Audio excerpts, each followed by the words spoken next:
Hey everybody, Adam here with a quick programming note. What you're about to hear is the end of that big marathon finale recording session where we recorded our after show. There's actually one of these for every show we've done, other, I think, than the very, very first episode 0 where we played Psionics.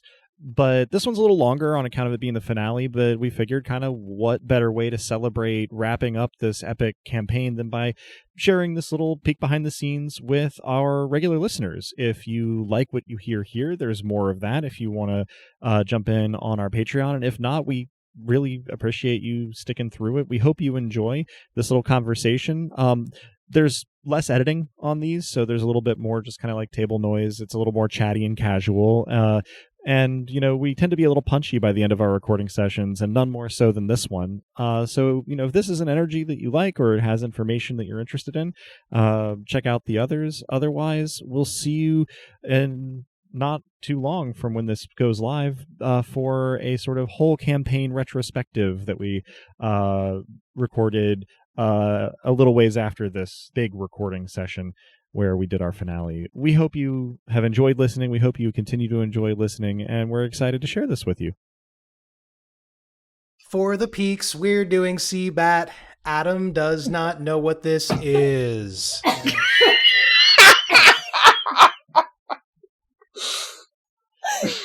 was not prepared. Oh, way to bring that back. Bless you. Fucking 10 hours later.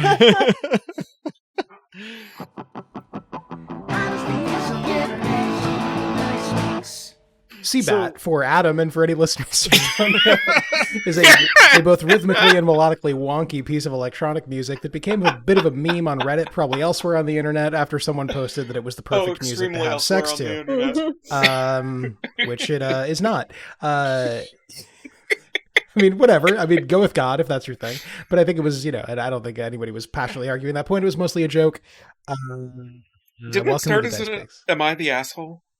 Did it? Oh, it might have. That's totally possible. Yeah, no, Yeah, that particular corner of Reddit. Yeah. Well, this is weird energy to start the Peaks on. Welcome to the Peaks. I applaud the callback because, it has been very nearly 10 hours since we first convened. That was a punchline that you, dear listener, almost certainly did not hear the setup for. Yeah. Yes. Which is the kind of thing that you have presumably come to these peaks for, as we continually do it over and over again. So how else to end than as we began and indeed went on.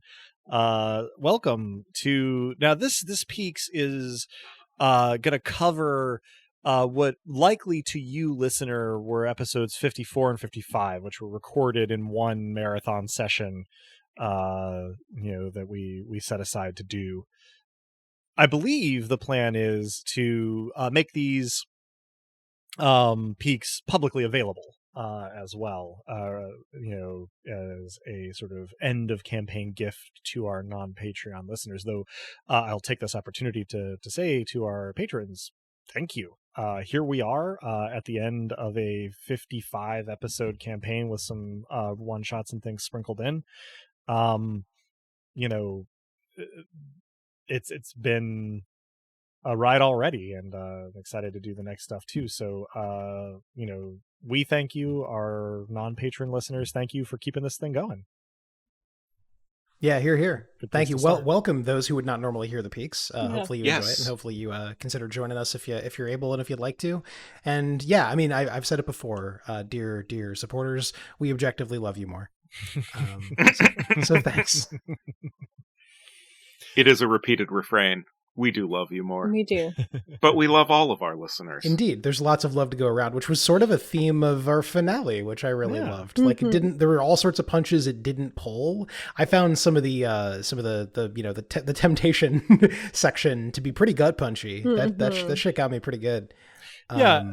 Now that the campaign is over, so we are planning to have sort of our next regular episode out be sort of a campaign retrospective. So we'll get into like the big picture stuff more there. But I can kind of be very open now that this campaign has wrapped. The sort of tempting worlds, like I was under no illusions that those were going to be successful. Obviously, that's not the story we were telling. Not what anybody wanted to do. But I kind of made the executive decision that whatever it is that underlies that phenomenon, that force, is petty. And if it couldn't convince you, it just wanted to hurt you. Yeah. No, that came across. Came across, and it made total sense that like it isn't this unknowable. You gave someone not quite Thad Dusk's voice. I'm just like, fuck you for that, sir. Yeah, totally. And so on the one hand, right, it made it in some ways easy to just be like, well, fuck off with that. But on the other hand, the goal is that as in character, it would be like that much like more impactful and rougher a thing. A hard experience, if not a hard decision, right? Yeah, right. Exactly. Well said. But you even did something different with Varric's voice, which was like I'm assuming you did something different with Varric's voice in that moment where it was not quite right. It's interesting because it is down to not me going, oh, I'm going to do this subtly different thing with Varric's voice, but he was just saying things in ways that Varric doesn't usually, and that was enough to sort of, pull it in a direction in terms of the voice. That and the length of the recording session, I'm sure, factored in as well. It was well done. Yeah, all of those sequences were perfectly off in a really solid way. I'm glad. Yeah, I was trying to make it, appropriately climactic, even when there was not really that much like doubt as to how things were going to shake out, right? Because you had gone in with the decision made for quite a while, which, I think was. I think for more than a year by this point. I didn't expect any of us to waver. Yeah. If anything, I expected maybe not all of us to get that far. Because, I didn't think it was a given that we were all going to survive the fight. Same. The big fight. Yeah. It wasn't, and this maybe will end up being my low. I had put Cirtha in the position that Cirtha was in specifically so that it was available as a rug pull that you could do to Celiand. She didn't know Cirtha was still alive. So had it gone that way, I had set this up for a while, right? All the way back to running into Eka in Fermata, where he was sort of like trapped there. That had been kind of the plan, that Cirtha could be an out if Celiand was like, aha, now I'm the last Imperator and I shall become the Overgod. Crickets, because she doesn't know Cirtha's still there. So I needed to tie that off, and certainly the way that it was going was towards hostilities, though it ended up being maybe not quite as... I found it extremely personally satisfying. Well, good. Because I got to finally just, use their chancel in the way that they had tried to fuck around with ours, and, middle fingers them all the way. Because I personally bear the Cirthans a great deal of ill will. Right. And I didn't think it was bad or wrong the way that it went, but I was sort of like, this feels a little tacked in. But I felt like it needed to be dispensed with since I had laid all the track that didn't end up actually being necessary. I liked it a lot personally. It did feel like tying off a loose end, sure, but it was also the part of the reason that it felt so right for the Overgod or the force behind it or whatever to be petty, and part of the reason it felt so good to have to tell the Cirthans to fuck off, was that the final boss battle isn't the point of this campaign. Right? It was extremely satisfying, and the fact that it happened wordlessly diegetically and that it was kind of nasty was great. But that isn't the climax, right? So the fact that there was social stuff, and the fact that there was, whether or not any of us were ever going to break, which I don't think we were, the fact that our characters had to overcome that, to me, that felt really right. I liked it a lot. I also liked it a lot because it felt like if we had not got a little bit more of Cirtha or figured out what was going on with Cirtha by the end, it would have been one of those things that came up in our post-mortem episode. Like, I would have had so many questions about it. I adore the on-off switch that they seem to have. That was such a nice touch. I love that. I have no idea why they have that, but oh my god, it's kind of incredible. Here's the thing. They don't know why they have that either. Why do we even have that button? Yeah, and the only entity that could have answered was Cirtha, who clearly never gave them an answer. Yeah. One of the things that Cirtha was in the campaign for at all is like a very authoritarian but relatively like aloof, relatably human kind of imperator. Aloof, certainly, but aloof in the way that like the Chinese emperors were aloof, right? Sure. Not like inhuman, in quite such a way. Like our boss. Yeah. Our initial boss. Or the deep. Dagum. Yeah. It was interesting because... Did we ever have a direct conversation with Dagum other than, bitch, we're better than you? Here's a fun little thing, too. You couldn't have. Dagum just does not communicate verbally. But that was a thing I thought was maybe going to happen earlier in the campaign. But by the time we got to all of this, even, like where we were leading up to you guys going to Tintern,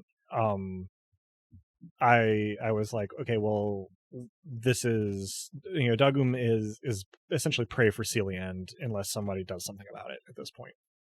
Mm-hmm. Which we didn't, and which, oops.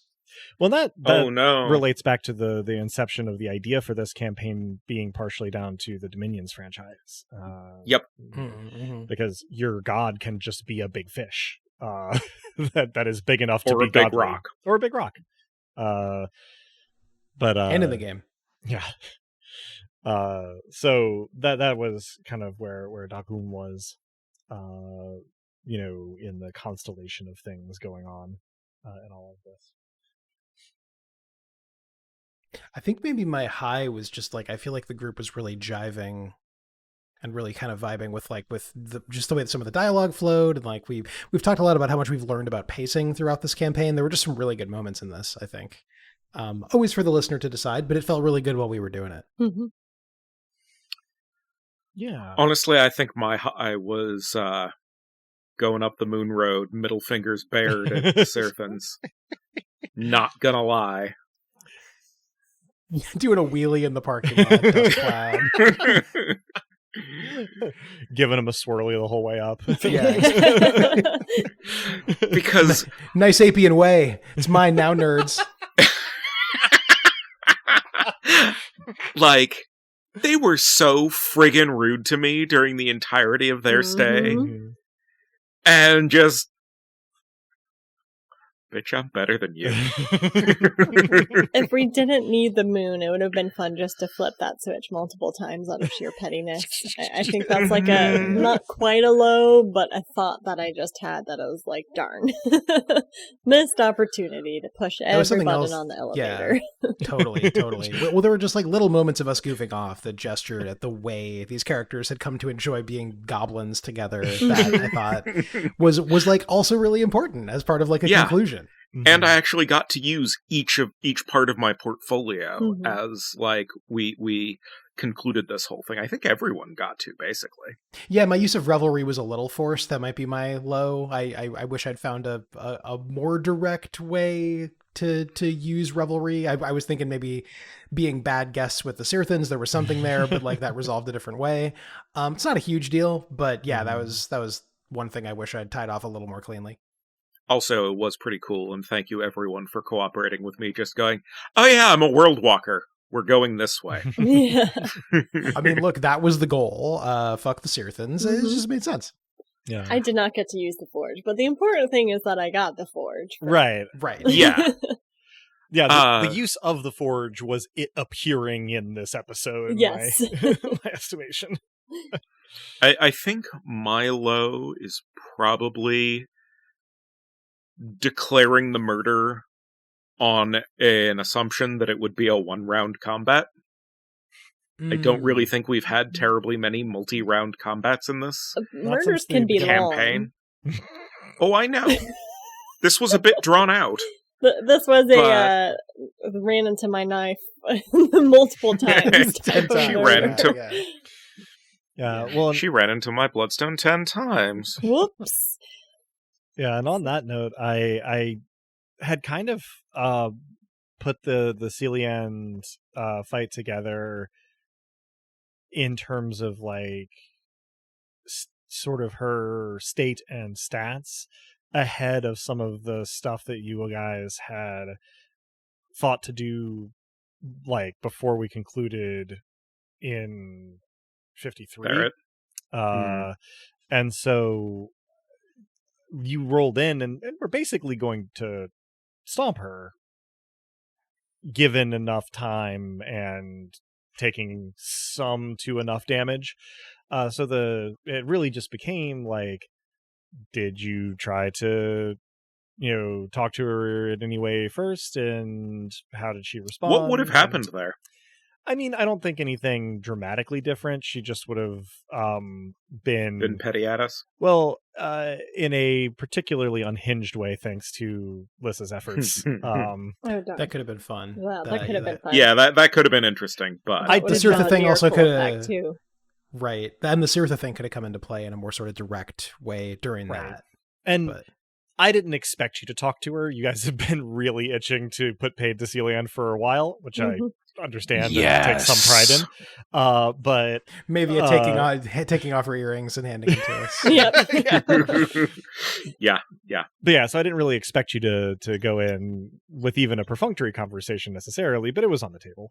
And so it was just a matter of, what did you end up committing to the fight? Did she start with pain? Yeah. Or did she take that from someone? She started with pain. She started with beauty, truth, sacrifice, pain, and betrayal.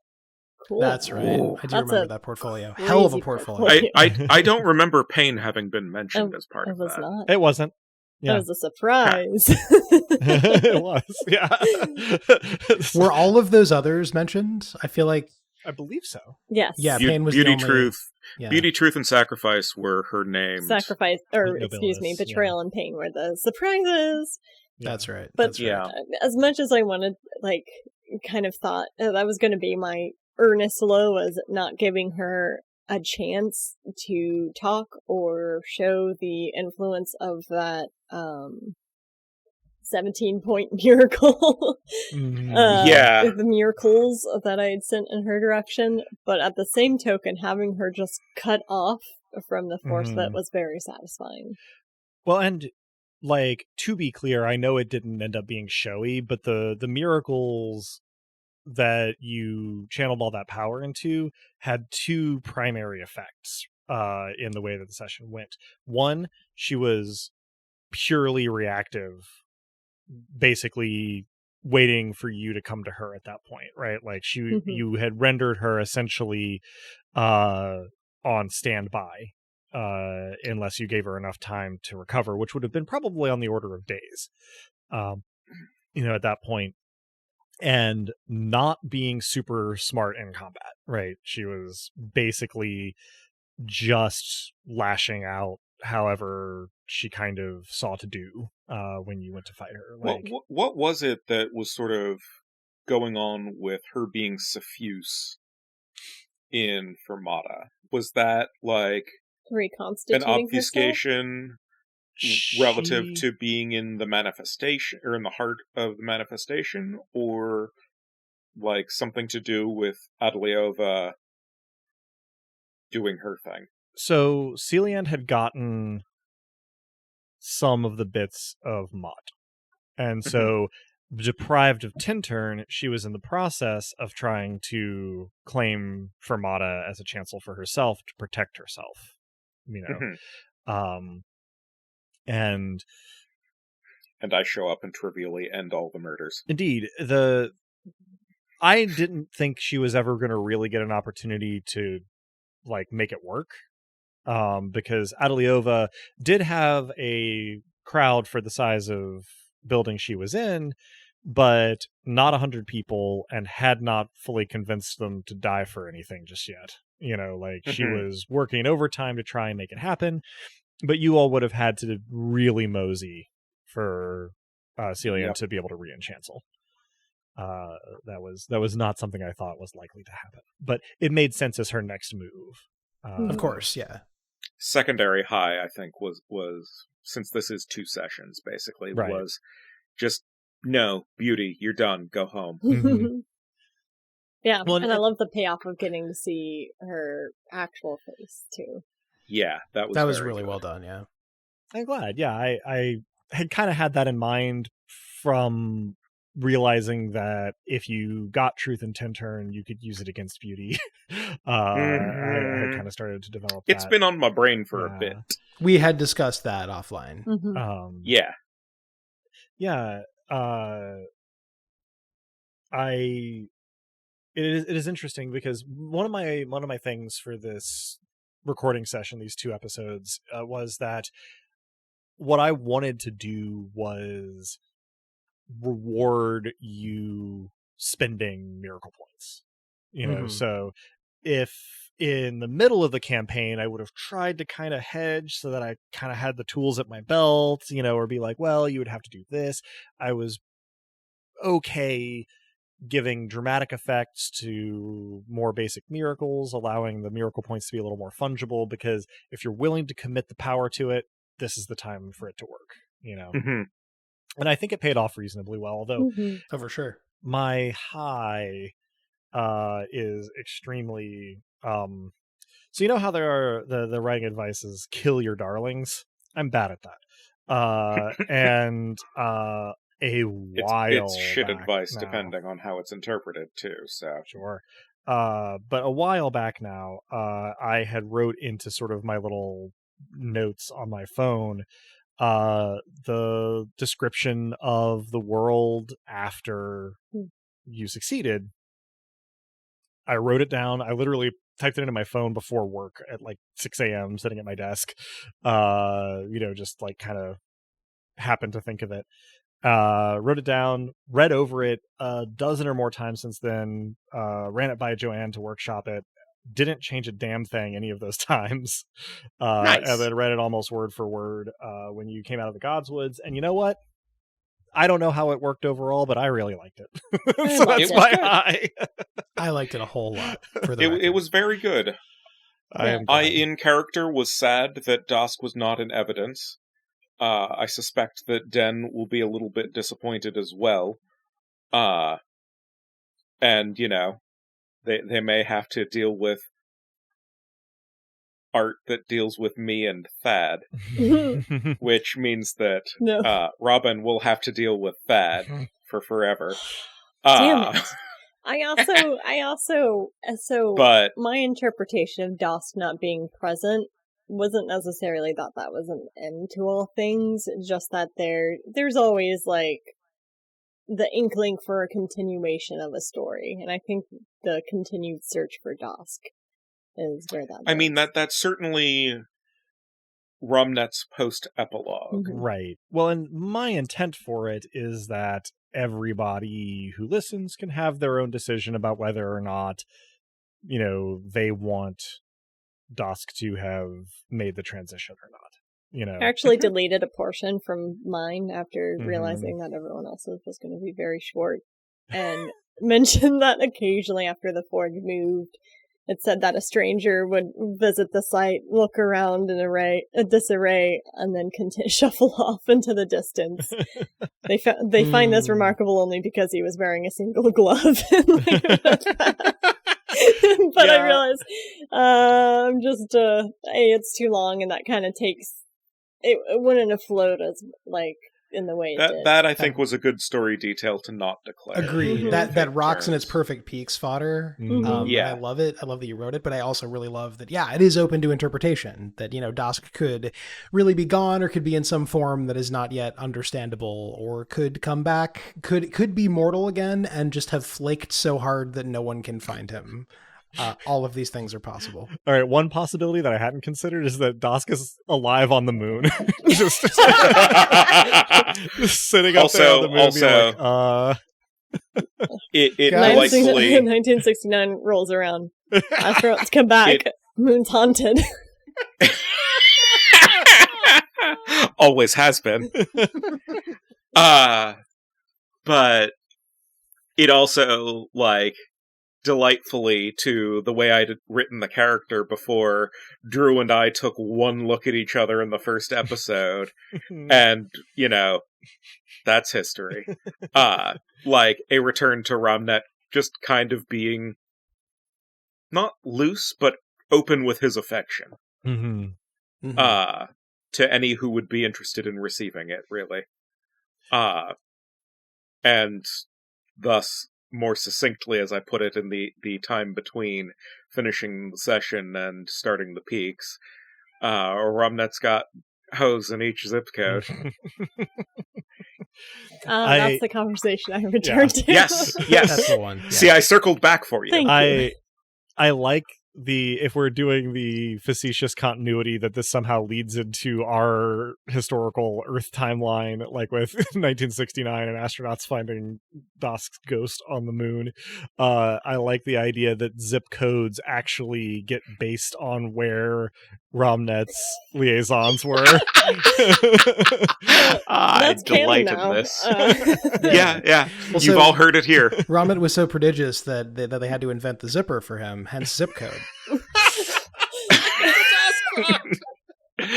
That's not a Dusk fact. It's not a Dosk fact. It's no kind of fact. So here's a thing that I hadn't really thought about in a minute that I kind of regret how I executed it, and I guess this might belong in next episode's more campaign retrospective stuff, but mention of Dosk's distinctive fashion sense made me realize that by having him be embodied as nothing, we lost that incredible detail for the remainder of the campaign, and I am now sad. There is an irony to that, which I think is a little bit fitting with the whole ascension and greater power, and none of it really being what he wanted. Also, Right. no one else was envisioning like the old Taco Bell sketchy but brightly colored aesthetic whenever they were thinking I of mean, sketch Dosk. I was kind of thinking of, like, the Take On Me music video Yes. sketchy, Yeah, I get that. That's closer which to what was very in my leaves head. it open to, like, late 80s, early 90s, like, Winn-Dixie coloring, Yes. or Dixie Cup coloring, rather. That's interesting. What I was picturing was almost like a piece of extremely black construction paper on a piece of pretty black construction paper. It's interesting. I mostly pictured Dosk's voids as white rather than black. Oh, interesting. Yeah. Yeah, mine were mostly Mhm. white too, but with like Yeah. the, That makes the Taco sense. Bell aesthetic elsewhere. Well, when I described him as sketched in, I was mostly picturing him as like kind of charcoal or graphite, just kind of like gesture drawing.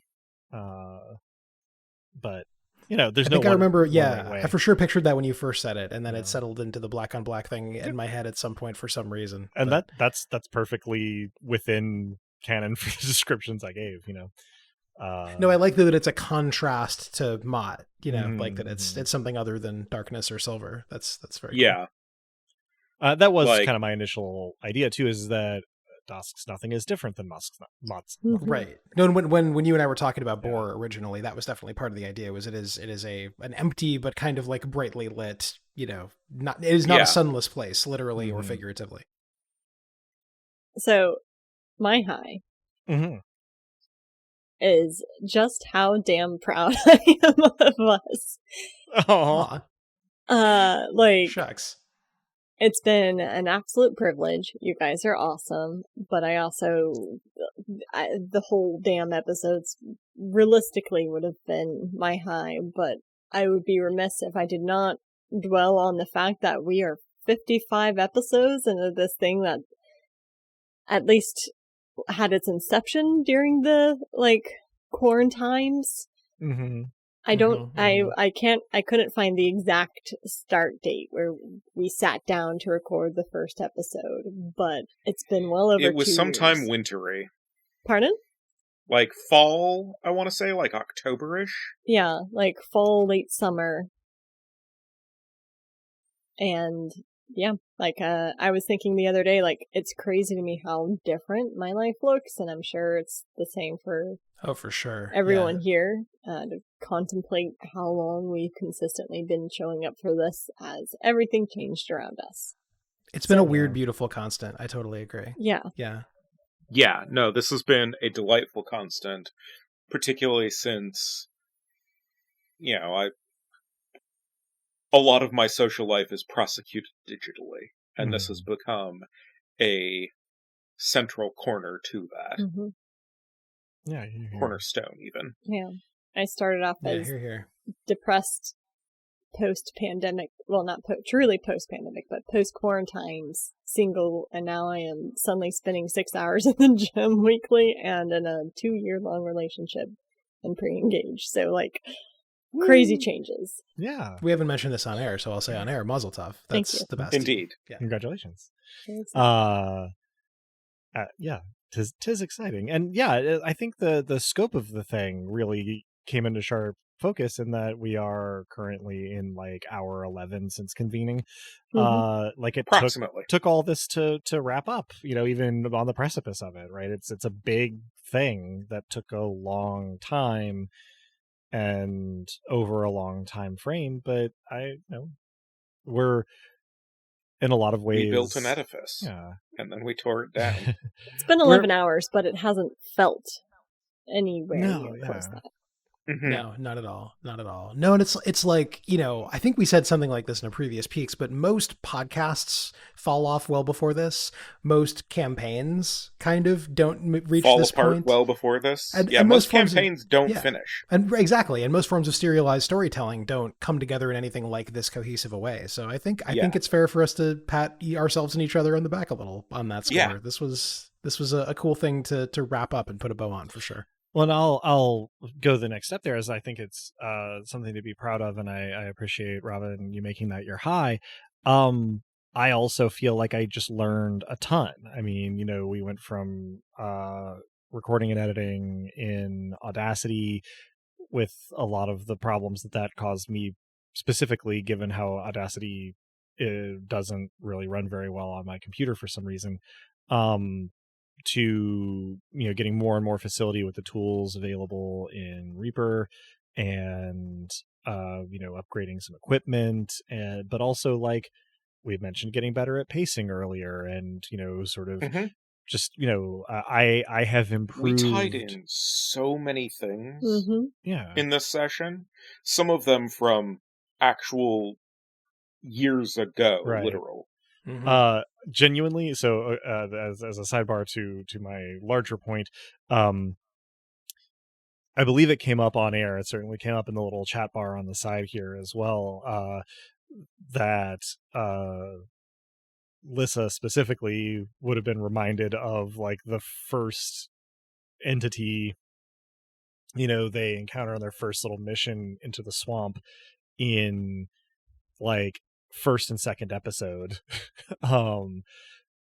when confronted with the temptations of the throne, and I was the Lycoris recoil react gif of Takeda going yes, running in place. I was like, yes, I did it. It read. Yep, it really did. It almost started off success. The same. The only difference being is that Lissa herself was not changed in the vision, but enough of the parts were there that it very much came across.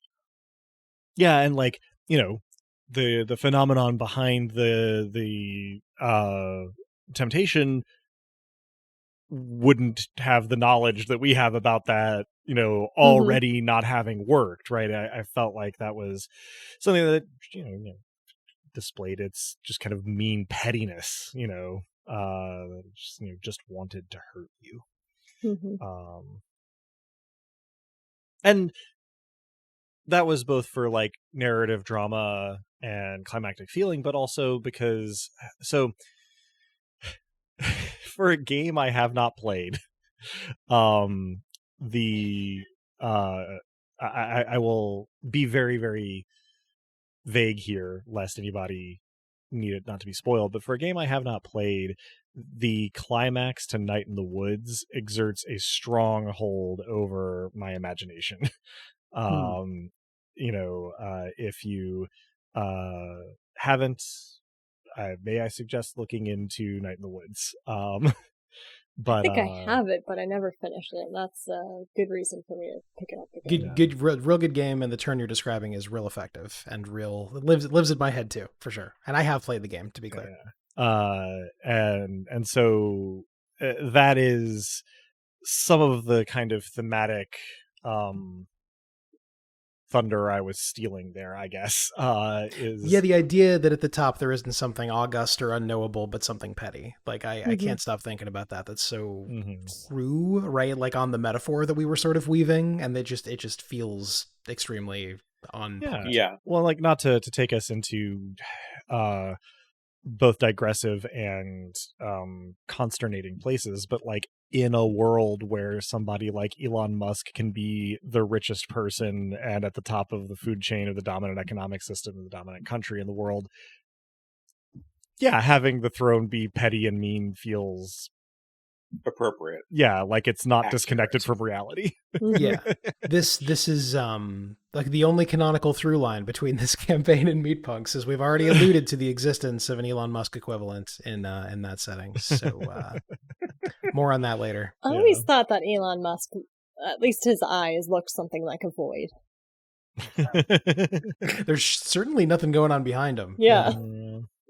But yeah, that just, was kind of, it wasn't where I started out in episode 1 necessarily taking it, but certainly by the time we got to this point, having with you all having set your goals as you had, it made sense for,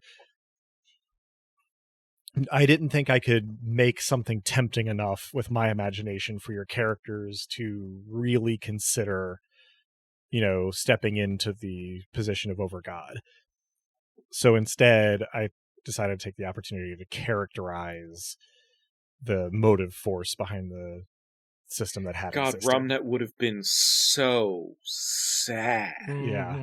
Because he, I think, more than anyone except, differently from the rest of them, no more,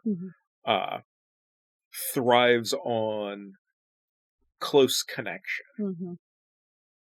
Like, I think Adam a little bit had a bit of trouble placing me into the epilogue because my connections were all to people rather than places or events.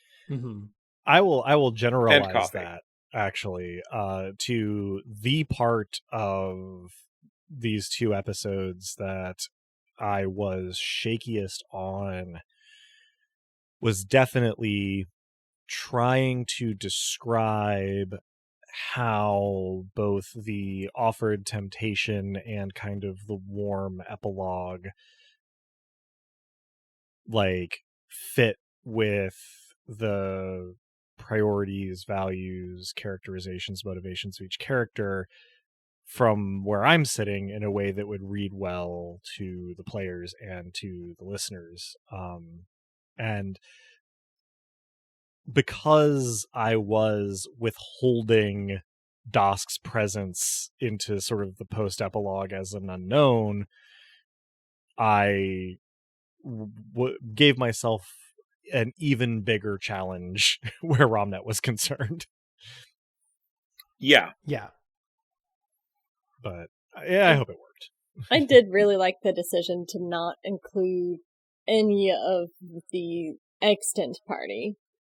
Like the exception I alluded to in the side chat was Dosk was the only one that had been a player character or part of the family that went to the void that appeared in any of our worlds, I guess. Yeah, I sort of loved that even though, petty as whatever that force was, it either couldn't or didn't think to lie about that. Didn't think that it could tempt us with a a lie where we could all be together, or wasn't capable of weaving that, or like didn't think that's what we wanted. Like that was such a nice touch. My thing is that like I kind of, the admission I'll make is I kind of stumbled bass backward into that pattern, but because the whole kind of central organizing principle of the throne is that it is, A single seater, solipsistic kind of thing, right? It's not the sort of thing that would appeal to the sort of person whose connections to others were strong, right? Like it's not in the nature of the position or of the force behind it to value those connections. And I guess my persona influences are showing now, but I don't have a personality or an identity or a consciousness behind it really, in like the deep lore of the campaign, but whatever is making the decisions or putting together the things that it was showing you, right, can't conceive of the people around the temptee as anything other than props or competition. Yeah, that was like the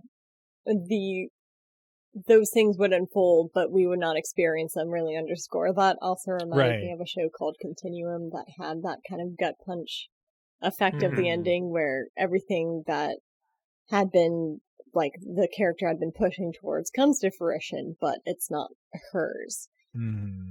Spoilers, it's been out for several years at this point. But if anything, that's going to make me go watch it. So yeah, that's interesting. I think that what I really liked about that is the fact that it goes to show that had these characters gotten everything they thought they wanted, they would have never found each other. And I think that's a really powerful kind of, there's many messages and kind of things to take away from the story we put together, but that's a great one that shows that things don't always go as planned, but you'll still end up someplace wonderful if you stick to it. Totally. It's that classic storytelling want need thing, right? Like I tried to gesture at it with the one line where I was like, that's all you have to offer, everything I ever wanted, I really like that. That was line. great. Well, thank you. But no, I thought that was a really good notion, and I think Robin, your read is right on. That it hurt, it hurt, but there was no chance we were going to say yes. Both were true, and that also, I guess at the end of the day, like this is very collaborative. We have a lot in common as people, which is how we ended up doing this together. But to the degree that I feel some amount of authorship over kind of the big ideas behind the thing, I'm glad that one of the big sort of elements in that climactic moment ended up being like alienation. Like if it can't offer you a world with meaningful relationships to other peers, then it can't offer you anything. Again, reflects the way that I experience the world in which we live. For sure. Yeah, I mean, again, we've discussed the metaphor for capitalism and all of that, and I think especially in the end it really came through. But like fundamentally, the throne is a hyper individualist, epistemological object, and that's exactly why it was never going to tempt us. But it's exactly why, like, it's also such great background about all the extant gods, because they all, one thing with the exception of Dask to some degree, the one thing they all had in common was that they were susceptible to this, And Vinties. And Yeah. Ventis, good point. Ventis, yeah, for sure. yeah. Well, and Ventis, right, was a big, like, this is an exception kind of thing. Totally. That sort of throws the others into relief. And again, I think we're maybe getting to things that will fit better in the next regular episode. But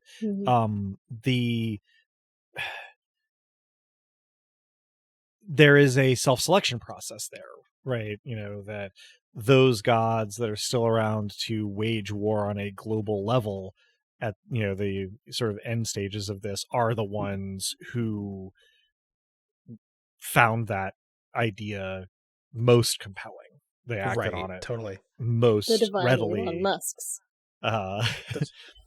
And Ventis, right, was the one who primarily flew under the radar, right? Mm-hmm. As a way of sort of staying out of all of that. Yeah. So yeah, this sounds like good fodder for the retrospective, yes. and I, for one, should probably wrap it up because for sure, we've been going for a while. Let's wherever you're totally. listening to this, give a round of applause to our players. I don't have work for a while now. So I am totally, unaffected by how much time we spend on this. But here are these other 3 people that spent like an entire half of a calendar day, putting all this together as this, great big finale. So hats off to you guys. And I have had a wonderful, I got to spend a day playing pretend with some of my favorite people. Right? Well, it rocked completely. Yeah. It rocked completely, and was no sacrifice. No pain was felt.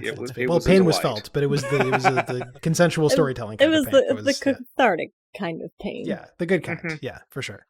Well, we will wrap here. Thank you to our patrons for supporting us through this long, strange journey and into the future. The next big campaign we play was paid for directly. The system was paid for directly by your contributions. Thank you to our non-Patreon listeners, for your participation and support. We hope you've enjoyed this little look at, what our patrons do get with each episode, but we're happy to include you in this climactic moment. And the most heartfelt thanks that I can say to my players, I'm glad that you enjoyed it and that it was no burden, but not only did we do a cool thing with this, but it has measurably and meaningfully improved my life to be doing this with you all, and it has been a sublime pleasure. I have nothing to add to that except likewise. Thank you so much, all of you. Yes, exactly. Mm-hmm. Yeah, really, really do. I'm talking to listeners. Hang on a second. I'm talking to my fellow punks here. I love you all very much.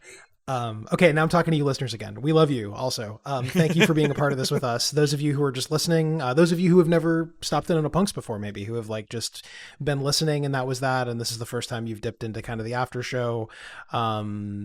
Yeah, people on Patreon get one of these for every episode. So if you're interested, feel free to join us. We would love that. But also just thank you for being here. Like if you listened to every episode, that requires a lavish thank you as well. We are so happy that you did that. And we hope that you'll join us for future wonderment. I love you guys. Like Drew said, that's also for my fellow punks. This has been a fantastic journey. Of course, I am so grateful to anyone listening. If this is your first time stumbling into a Peaks, a lot of them have similar energy. Yes, for sure. If not the same sort of gravity as this one, being our concluding Peaks to a 55 episode long campaign. And because of that, anything I would have to say kind of feels significant in light of this long journey that we've all taken together. So thanks for walking and listening along with us. Thanks, folks, for listening. As Robin said, I nearly said as Lissa said, this has been a long journey, and so much has been said that really there's little more to add. But thank you for listening, and be kind to one another. That's sort of the central message here. Yeah, I love that. Sure. Here. Yeah, and just really quickly, in terms of what you can get from us next, next regular episode is going to be a campaign retrospective. After that, we'll have some interstitial things. It's looking like Meat Punks is going to make a return, and we'll do some Unknown Armies, second edition as well. Then we'll be getting into Hardwired Island for some retro future cyberpunk goodness, and currently, when that campaign eventually does also wrap, I think I would like to do Flying Circus for our full campaign after that. So we've got a lot of good stuff coming up. Stick around. I support that. In the meantime, take care of yourselves and each other. We'll see you soon. Nice mix.